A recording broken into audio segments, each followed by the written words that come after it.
اهلا، كي دايرين؟ بخير؟ لاباس عليكم؟ هانيين؟ شخباركم؟ المهم اليوم ان شاء الله غادي نقدم لكم كيكه بالكريم باتيسير. عرفتي كطلع واعره.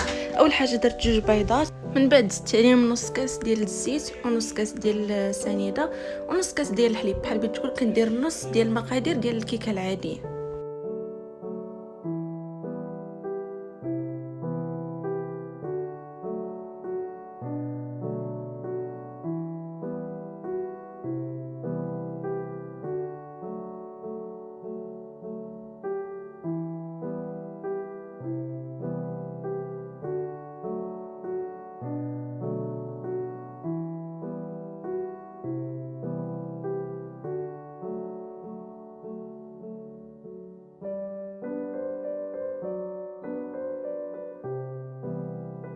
من بعد ما كنطربوا الخليط مزيان كنزيدوا عليهم الفورس. انا بالنسبه لي هنا درت غير ديك الزلافه الصغيره حيت جاتني على قد الخليط، ونيت كيبقى داك الخليط ما هو جاري بزاف ما هو ثقيل بزاف.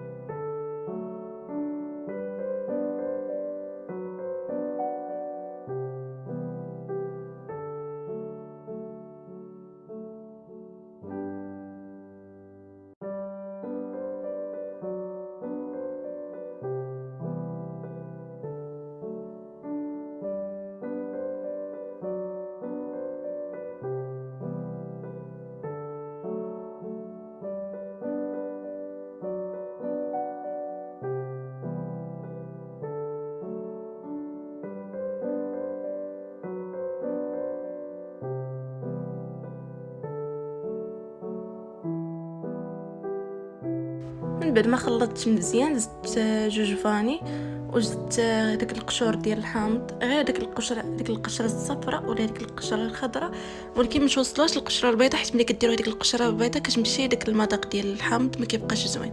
المهم من بعد درت جوج فاني وزدت عليهم جوج خمارات وخلطت الخليط عاوتاني ودرجوه في الفران يطيب.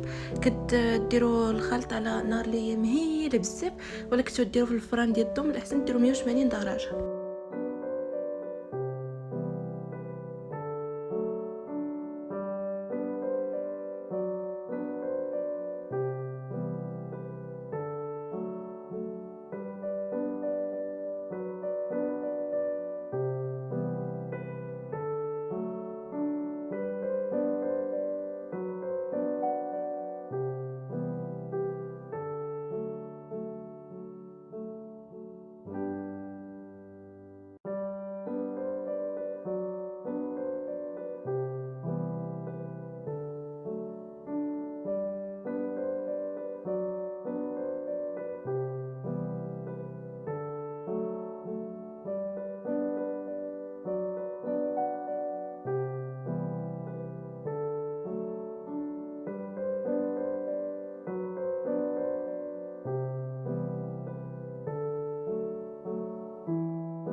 من بعد ما كطيب الكيكه كتكون يعني كتقلبوا كتاكدوا بلي راه طابت مزيان من الوسط.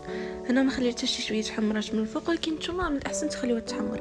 هنايا درت الحليب ودرت مع هذاك الكريم باتيسير وخليتهم حتى بدا داك الكريم كيعقد شويه ودرته فوق من الخليط. اسمح لي على داك الديزاين وداك الشيء، المهم هو المذاق، اهم حاجه هي المذاق. المهم كنتمنى يكون عجبكم الفيديو. بسلامه.